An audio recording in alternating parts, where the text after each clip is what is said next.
여러분 안녕하십니까? 경제 현장 오늘 시작합니다. 코스피가 3,000선을 위협받고 있습니다. 미국 국채금리 상승의 여파가 시장을 강타했는데요. 리스크는 곳곳에 널려 있죠. 중국도 문제입니다. 각종 규제에다 전력난까지 겹쳐서 세계 경제에 큰 부담으로 작용하지 않을까 걱정입니다. 국내 악재 속에서 상위 1%는 어디에 투자하고 있을까요? 중국 리스크의 본질과 투자 전략 짚어보겠습니다.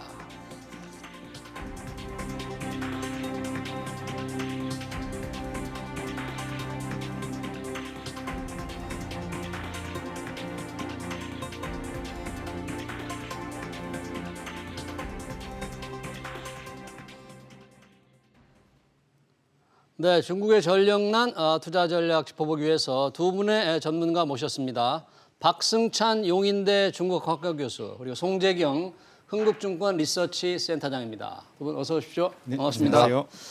자, 갑작스런 중국의 전력난, 지금 세계 경제에 상당히 긴장하고 있는데, 전력난도 그렇지만 지금 미국이 국채 금리가 지금 갑자기 오르고 있어요. 우리 시장 지금 치명적인 타격을 오전에 받았던데, 우선 지금 우리 시장에 영향을 미치는 글로벌 변수들 왜 이런 상황인지 전장만 해도 무슨 검은 수요일 이런 표현까지 나오던데 지금 상황이 어떻습니까?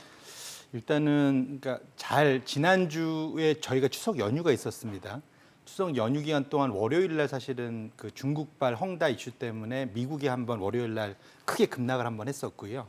다행히 그걸 잘 딛고 올라왔고 그 사이에 우리는 시장이 안 열려서 다행스럽게 잘 넘어가나 싶었습니다. 하지만 결국은 미국의 말씀 주신 대로 국채 금리가 급등을 했고 가장 큰 원인은 FMC에서 연준의 그 파월 의장이 갑작스럽게 비둘기적인 스탠스에서 매파적으로 급반전하면서 11월 달에 테이퍼링, 내년 하반기에 기준금리 인상 가능성이 강해지면서 그러면서 이제 시장 금리가 급격하게 올랐고 이런 것들이 성장주 중심의 미국 시장이 급락하면서 이것이 한국 시장에도 같은 영향을 미치고 있다 이렇게 보셔야 될 것 같습니다. 네, 그러니까 국채 금리가 갑자기 뛰어오르니까 이게 그 동안에 좀 비둘기파에서 조금 바뀌는 것 같다. 네. 조금 계속될 것 같아요. 국채 금리 오르는 게? 사실은 거꾸로 말하면 지금 그 현재의 그런 인플레이션 상황, 그다음에 내년도로 갈수록 연준의 완화적인 스탠스가 지금 이제 그 매파적으로 바뀌는 걸 두 개를 더해 보면은 사실은 금리가 더 지금보다 높았어야 되는데 사실은 부채 한도 때문에 되게 억눌려 있었거든요, 발행이. 그래서 너무 낮았던 금리라고 보신다면 방향성 자체는 금리의 우상향으로 보시는 게 맞을 것 같습니다. 네. 미국도 중국도 갑작스럽게 전력난이 발생해서 공장이 서고 무슨 신호등이 꺼질 정도라는데 지금 상황 좀 개선이 됩니까? 지금 상황이 어떻습니까? 제가 이제 방송 들어오기 전에도 중국에서 지금 현업에 계시는 우리 기업분들하고 또 소통을 또 했었거든요. 예. 근데 이 공문이 조금씩 계속 하달되고 있다. 근데 문제의 핵심은 우리 기업들이 많이 나가 있는 이 동부 연해안 지역, 그러니까 강소, 절강, 광동 이쪽에 지금 이렇게 지금 집중되는 경향이 있기 때문에 우리한테 지금 직격탄이 지금 될 것으로 보여지고요. 저는 잠시 후에 또 말씀을 드리겠지만. 이 헝다 이슈보다 헝다 부동산 개발회사, 지금 이 헝다 그 부동산 기업 부도 위기 이거 이슈보다는 지금 우리가 이야기하고 있는 이 전력난 이슈가 더 큰 이슈가 될 것으로 저는 개인적으로 보고 있습니다. 헝다보다 훨씬 더 경제에 미치는 악영향이 클 것 같다. 네, 이게 이제 글로벌리 한 부분에 있어서의 미칠 영향이 크다라고 보고 있는 것들이죠. 근데 왜 갑작스런 이런 전력난이 발생한 겁니까? 근데 사실 이 중국의 전력난 문제는 이번에 갑자기가 아니라 작년에도 있었습니다. 그래요? 네, 작년 12월에도 그때도 이제 특히 이제 우리가 절강성, 후난성, 그다음에 강서성 전력난이 발생해가지고 시민들이 20층 이상 다 걸어 올라갔어요. 그래서 화력 발전 연료 공급이 안 돼서 엄청난 이슈가 됐었거든요. 그때 이제 그 정부에서 이제 그 중국의 대표적인 이 전력 기업들 불러 모아가지고 어떻게 됐냐, 앞으로 이런 게 생기지 않도록 해라. 근데 그때 이제 뭐라고 그랬냐면 호주산이 지금 좀 덜 들어오기 때문에 문제가 됩니다라고 이야기를 하니까 중국 정부 그게 정부라 했을 때 리커창 총리가 뭐라고 했냐면 그러면 호주를 대신할 수입 다변화를 해봐라라고 이제 그때부터 시작됐던 이슈였습니다. 그럼 지금 이게 그럼 왜 생기느냐라고 했을 때 저는 크게 두 가지입니다. 지금 시중에 분석을 또 많이 하시겠지만 첫 번째는 일단은 중국 자체가 일단 석탄 우리가 화석 연료에 의존하고 있는 게 한 70%, 65에 70 정도 됩니다. 화력 발전 의존도가. 이게 있는데 2019년도에 보시면 이제 그러니까 중국이 석탄을 많이 수입하는 나라가 이제 1위가 인도네시아고요. 그게 한 50% 넘고 2위가 지금 호주인데 네. 그러니까 첫 번째 이유는 호주의 영향이 크지는 않지만 그래도 호주의 수입산이 줄어들므로써 영향은 됐다라고 분명히 판단이 되죠. 그 이유는 뭐냐면 호주산이 좀 좋다라는 거죠. 중국도 석탄을 많이 하는데 중국산 석탄이 싸지만 질이 안 좋습니다. 예. 그러니까 호주산이 뭐 이게 가격 경쟁도도 있고 질이 좋다라는 것들. 자, 그러기 첫 번째고 예. 두 번째가 이제 결국은 뭐 이산화탄소 배출. 그러니까 시진핑 정부에서 유엔 정상회담에서 이야기한 게 있고 지금 탄소 중립을 하겠다. 2030년도까지 얼마를 이산화탄소 배출을 줄이겠다는 이야기. 2060년도에 탄소 중립하겠다는 이야기. 그런 이야기를 했었고 또 내년 2월 베이징 동계올림픽이 있다 보니 이런 부분들이 이제 발전 규제가 분명히 있었고요. 예. 그게 KPI로 지방 정부에 다 내려갔습니다. 그러니까 지방 정부에서는 그것을 실현을 해야 되겠죠. 예. 그러니까 매년마다 줄여야지만 2030년도까지 그게 목표가 나온다고요. 그러니까 이게 좀 복합적인 부분에서 이루어졌다라고 말씀을 드릴 수 있을 것 같고 네. 어쨌든 저는 걱정이 뭐 우리 기업들이 지금 이제 시작이기 때문에 이제 이 여파가 만약에 중국에서 생산이 돌아가는 것들이 좀 멈춰버리면 우리의 대중 수출이라든가 중국이 글로벌 공급망에 차지하고 있기 때문에 그래서 헝다는 저는 이게 뭐 중국판 리먼 사태라고 해서 저는 이게 중국 내의 사태라고 저는 이렇게 이야기를 했던 사람이고 예. 근데 이 이슈는 조금 더 커질 수 있다라고 말씀드릴 수 있겠습니다. 네, 지금 박수창 교수님은 헝다 부동산 개발회사의 부도위원보다 이 전력난 이게 훨씬 더 영향을 미칠 것 같다는데 자본시장 측면에서 볼 때는 투자자들이 볼 때도 이 전력난의 영향이 좀 심각하고 계속될 것 같습니까? 일단은 말씀 주신 대로 그러니까 전력난의 이슈가 이게 이제 닭이냐 달걀이냐 이슈인 것 같아요.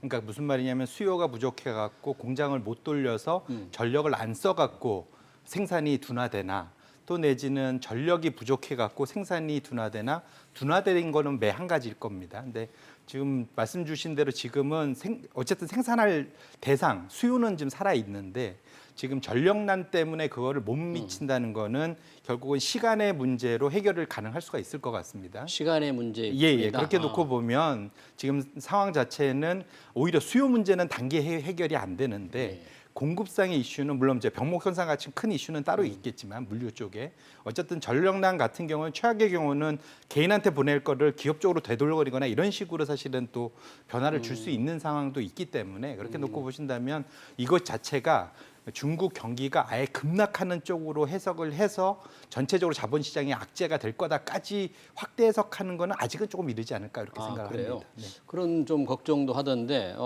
그런 게 종합적으로 전체 경제에 어느 정도 영향을 미치는지는 좀 따져보기로 하고요. 우리 기업들의 지금 피해도 꽤 있을 것 같은데 박 교수님 이렇게 취재해 보시니까 어떻습니까? 우리 기업들.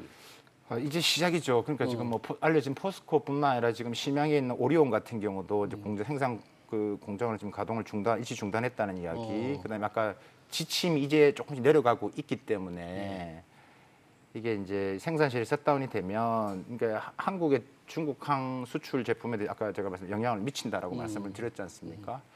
그래서 결국은 우리가 이제 여기서 소부장, 소재 부품 장비를 중국에서 이제 조립을 해서 수출하는 형태인데 이게 만약에 이제 중국 내에 있는 공장이 이제 셧다운이 된다라면 이제 큰 영향을 미칠 수밖에 없고 지금 이제 우리가 알고 있는 우리 기업들의 영향은 이제 시작인 것 같고 근데 이게 문제가 되면 중국 정부도 어렵기 때문에 아까 말씀드렸다시피 어쨌든 여러 방안을 만들어내겠죠. 석탄이라는 부분들이 결국 좀 좋고 나쁨의 차이기 때문에 중국도 자체적인 석탄이 있기 때문에 그런 대체적인 방향은 있다. 이것을 어떤 식의 컨트롤을 할 것이냐라는 부분들이 약간의 정부 입장에서는 순간 조금 딜레마는 있을 것이다.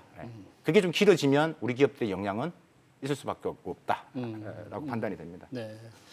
그러니까 어느 정도 영향을 미칠지 지금 이런 전력난이 좀 이제 얼마나 장기화될지 조금 다르겠지만 이미 글로벌 투자은행들은 중국의 성장률을 조금 낮추고 있다면서요. 그 영향을 어떻게 보고 있습니까? 올 상반기까지만 해도 원래 그러니까 중국의 기본적인 목표는 6% 플러스 성장이고요. 예. 근데 지금 아마 그 1, 4분기, 2, 3분기 지나면서까지 예측은 대략 8%가 좀 넘었던 걸로 저는 기억을 하고 있습니다. 8%. 예. 그런데 이제 이 뒤로 지금 이쪽 공급망 이슈가 좀 더 장기화된다면 그거보다는 좀 낮아질 수가 있겠죠. 근데 그러니까 2% 포인트의 룸이 있기 때문에 중국 정부 입장에서는 그러니까 내년 동계 올림픽을 앞두고 탄소 배출과 관련된 관리도 할 겸 일정 부분은 뭘 포기하고 뭘 얻을 거냐에 대한 고민이 당연히 있을 거고요.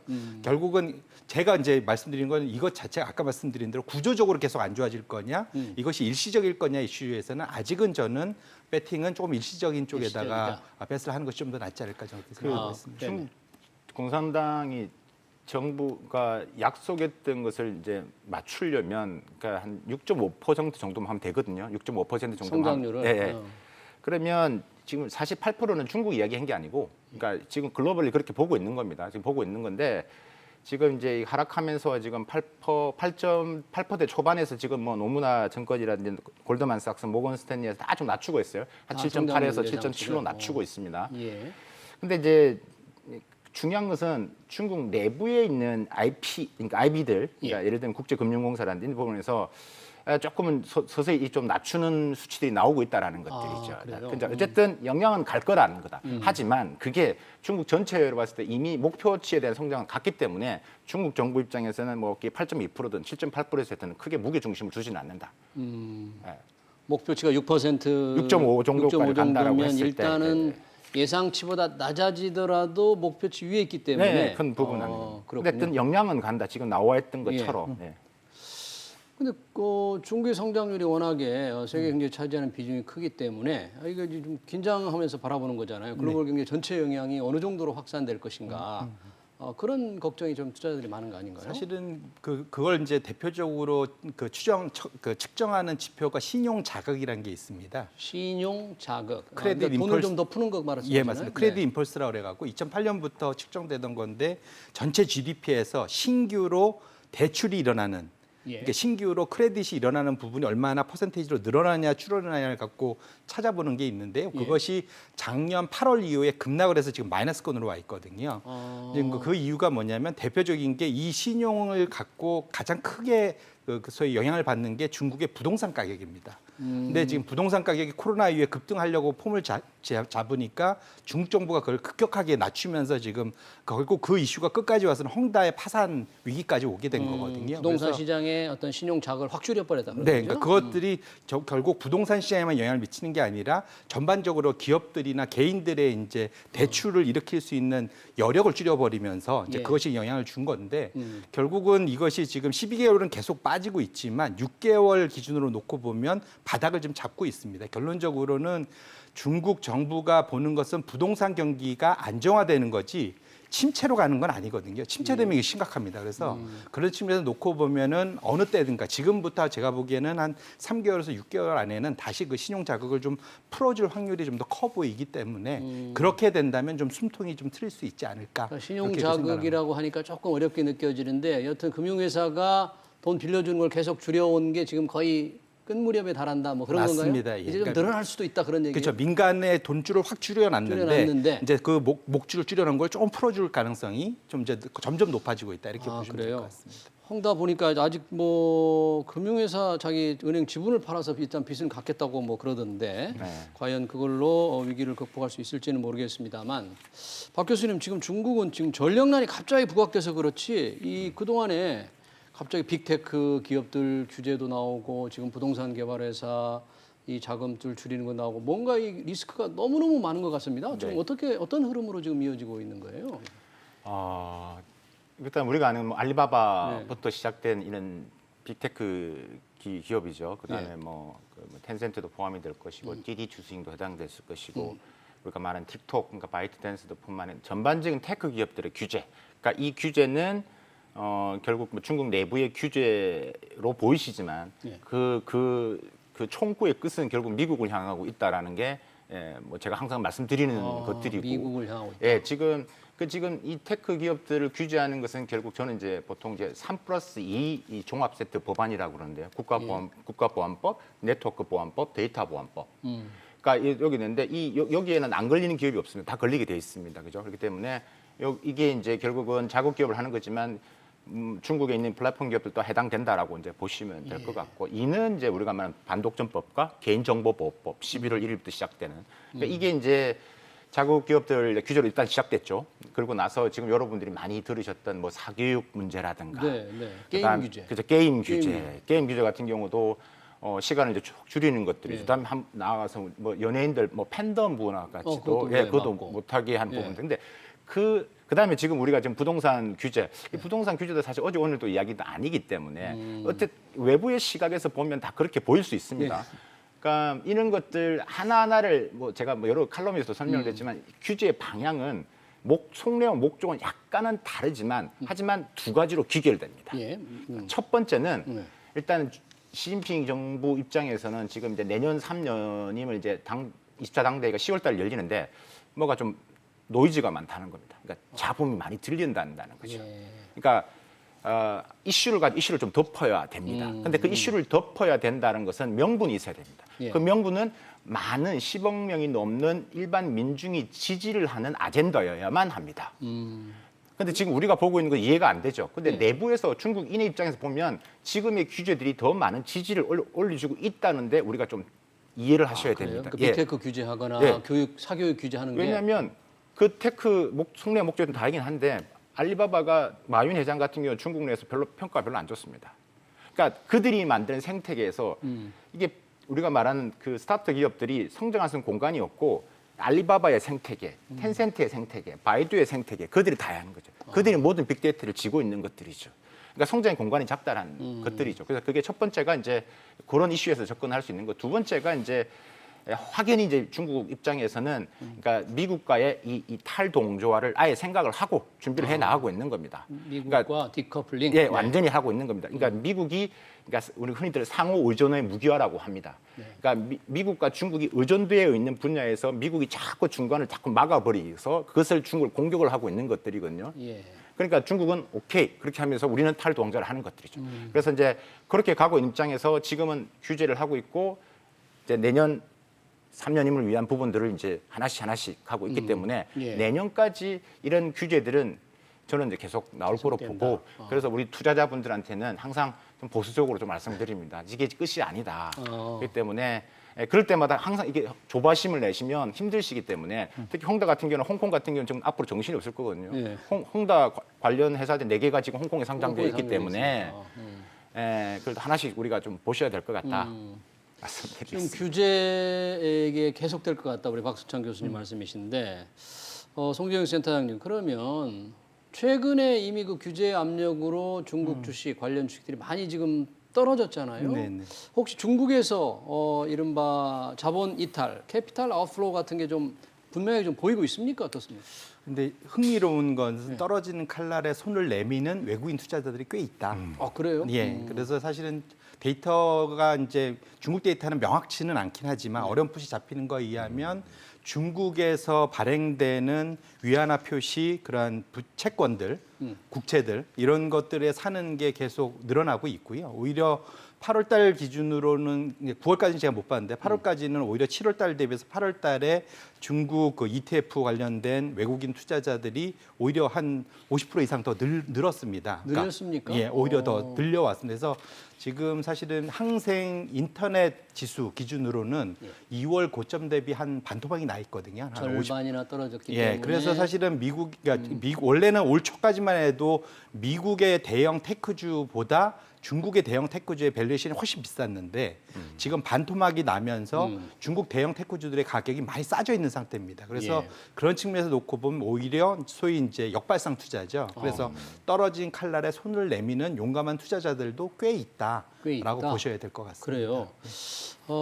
그런데 많은 이제 국제 기관 투자가 중에서는 뭐 중국 자산을 좀 다 정리는 아니지만 현금 보유를 늘리면서 정리하는 게 좋겠다는 그런 리포트를 좀 있던데 우리 센터장님은 조금 오히려 저가 매수의 기회일 수도 있다는 쪽에 조금 무게 중심을 두고 계시는 건가요? 이게 대표적으로 이제 얘기되는 게 이제 소로스 같은 분, 그러니까 그 되게 유명하죠. 예. 그 전형적인 이제 예. 투자 구루인데 소로스 같은 경우는 대표적으로 중국에서 손 떼어라, 다 털고 나와라 이제 이렇게 주장하시는 분이고 반면에 이제 블랙락의 뭐 레리 핑크 회장이나 또는 하워드 막스 같은 그 투자의 대가들 예. 또 내지는 또 브릿지 워터의 그 레이 달리오 뭐 이런 분들은 역으로 지금이 기회다라고 또 얘기하는 이제 양 갈래로 좀 갈리고 있습니다. 예. 근데 기본적인 방향성 자체는 저는 이제 지금 아마 조정이 오면 중국이나 미국이 동시에 올 수가 있는데 그 이후에는 서로 갈라질 수 있는데 그 갈라질 수 있는 건 아이러니하게도 미국에서 빠져나오는 돈이 중국에 가장 많이 들어갈 수 있다 좀 보고 있고요. 가장 큰 이유는 월스트리트의 대부분의 골드만삭스를 포함한 미국의 대부분의 투자 IB들이 대부분 향후의 성장은 중국 금융 자본 시장에서 찾고 있습니다. 왜냐하면 장기적으로 볼 때 그렇다는 그렇죠. 거죠? 예, 그래도 맞습니다. 중국에서 찾고 있어요? 예, 왜냐하면 미국은 더 이상 올라갈 룸이 없고 더 이상 먹을 룸이 없는데 반면에 중국은 경제 사이즈는 많이 커졌는데 그 안에 소위 금융 자본이 미국에 비해서는 턱없이 작다라는 거죠. 또 해외에 흘러나와 있는 것도 적고 그러다 보니까 이쪽 부분에 자본 시장의 성장성이 상당히 크다고 보고 있어서 네. 그런 측면에서는 상당히 그 월스트리트이 상당히 계속 호시탐탐 중국으로의 입성을 노리고 있다 이렇게 보시면 좋을 것 같습니다. 저는 네, 네, 지금 교수님. 센터장님 말씀에 지금 100% 동의하는데 제가 이제 저런 말씀을 하거든요. 근데 저는 팩트를 가지고 이야기해도 시장에서는 안 믿습니다. 그러니까 센터장님은 그걸 팩트를 가지고 말씀을 하시잖아요. 그러니까 그런데도 지금 중국이 앞으로의 성장 가능성, 볼륨, 자본시장에 대해서 개방은 분명히 일어날 거기 때문에 하는 거 그게 들어가고 있다는 것을 이야기하면 시장에서는 이제 다 빠지고 있다는데요. 글쎄요. 기사를 이렇게 이야기를 한다는 거. 네. 지금 막 우리 저 앵커님도 말씀하셨다시피. 그렇게 근데 좀 보고 있었는데 이렇게 보시면 됩니다. 지금은 많은 분들이 결국은 지금 정부에서 알리바바를 죽일 것이고 테크 기업들 죽인다. 이렇게 죽일 수가 없습니다. 왜? 이 기업들이 앞으로의 미중 패권의 중심에 서 있기 때문에. 그렇기 때문에 지금의 매수라고 보고 들어가는 것은 결국 살아날 것이라 보는 게 또 한 측임이고요. 또 하나의 돈이 들어가는 방향성, 결국은 중국 공산당 정부가 보는 방향성을 보는 거죠.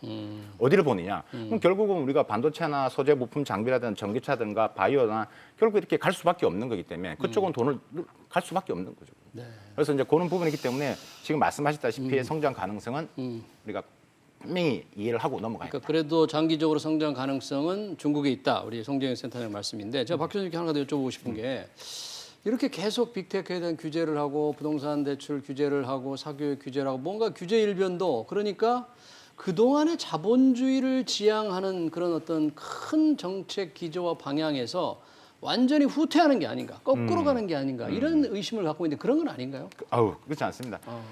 우리가 중국을 이해할 때 이렇게 이해를 하셔야 됩니다. 중국은 경제 발전이 가장 우선이 되어야 됩니다. 경제 발전이 우선이 돼야지만 14억 명 중에 1억 명이 공산당원이라 할 때 13억 명이 따라온다는 거죠.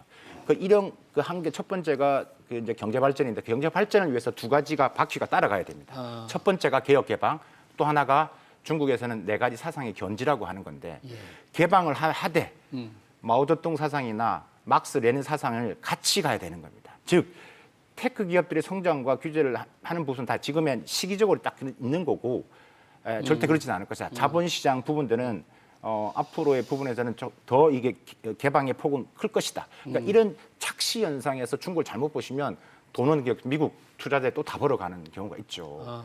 그러니까 항상 말씀드리지만 위에서는 미국과 중국이 싸우지만 물밑에서는 서로 간에 미중 간의 자본들은 카르텔이 연결돼 있다는 거죠. 그러니까 돈은 월가가 다 번다는 얘기가 그래서 나오는 겁니다. 예.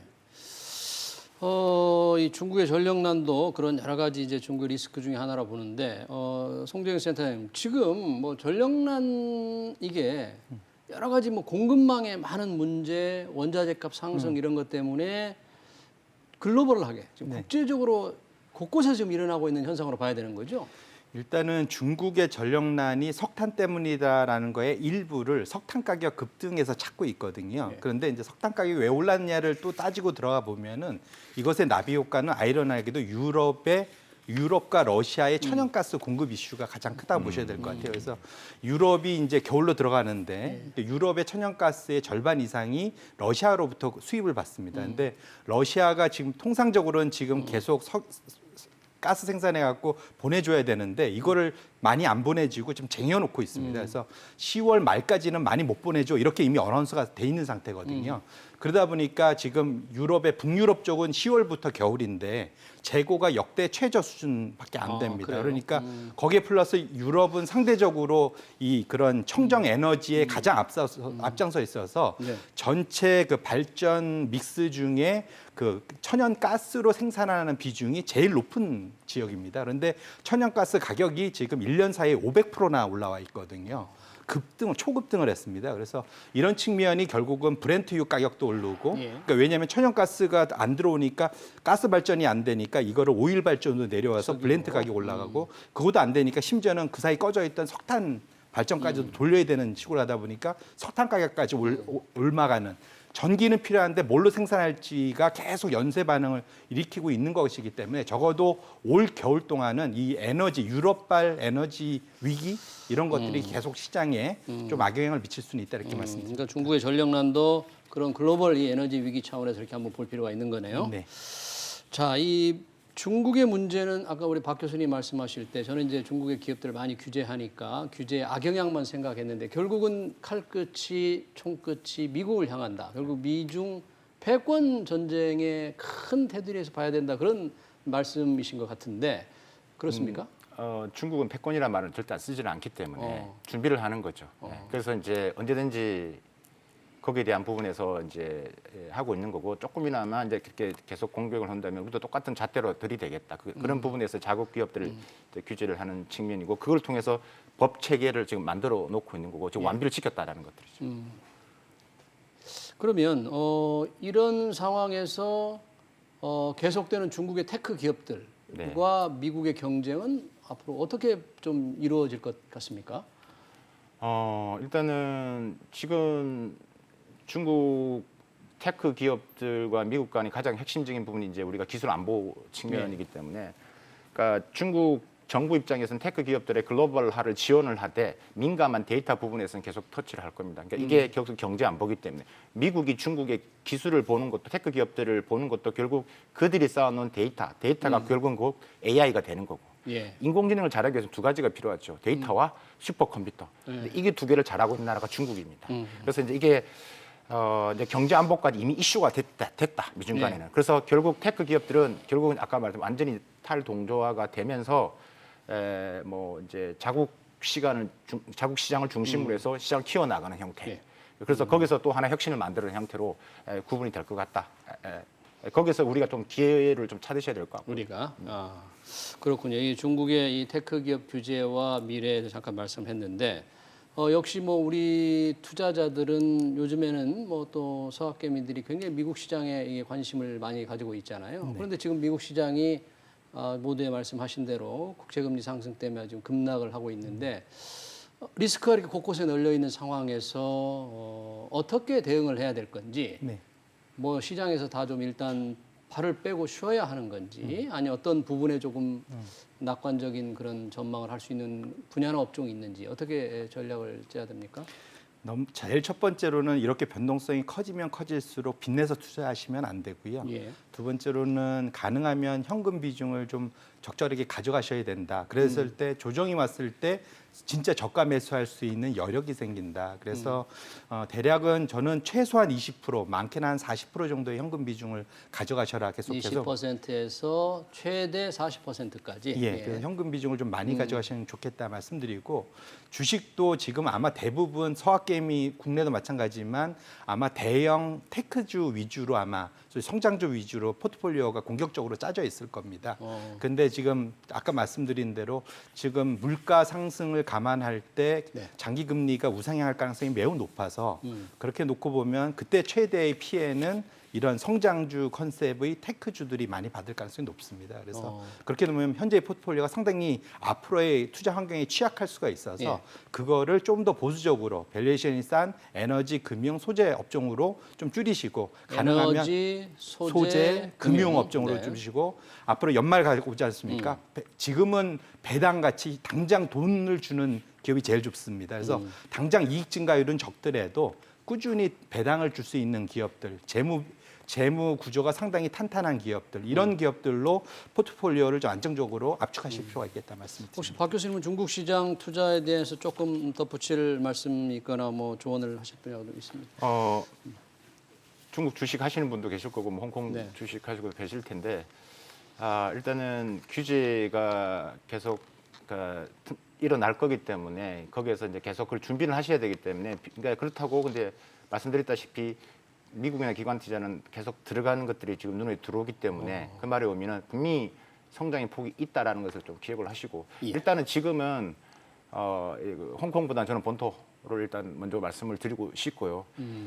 계속 관심 있게 이제 보셔야 될 것 같고 지금 전력난도 지금 단기적인 이슈가 있겠지만 그렇다고 해결이 안 될 건 아니겠지만 하지만 이게 심각하면 제가 아까 그런 더 큰 이슈로 다가갔다 있기 예. 때문에 조금 더 그게 중국 이슈로만 보면 안 된다. 그 이슈가 우리 기업들, 우리 국내 주식들에도 연결되기 때문에 예. 그걸 잘 고려를 하시고 보수적인 투자 아까 말씀하셨다시피 저도 100% 동의를 하고요. 좀 더 하반기나 뭐 미국이나 중국 상황 자체가 좀 불확실성이 더 심한 것 같습니다. 네, 알겠습니다. 중국의 전력난, 각종 규제, 투자 전략까지 알아봤습니다. 지금까지 박승찬 용인대 중국학과 교수 그리고 송재경 흥국증권 리서치센터장이었습니다. 고맙습니다. 네, 고맙습니다. 감사합니다. 네, 고맙습니다.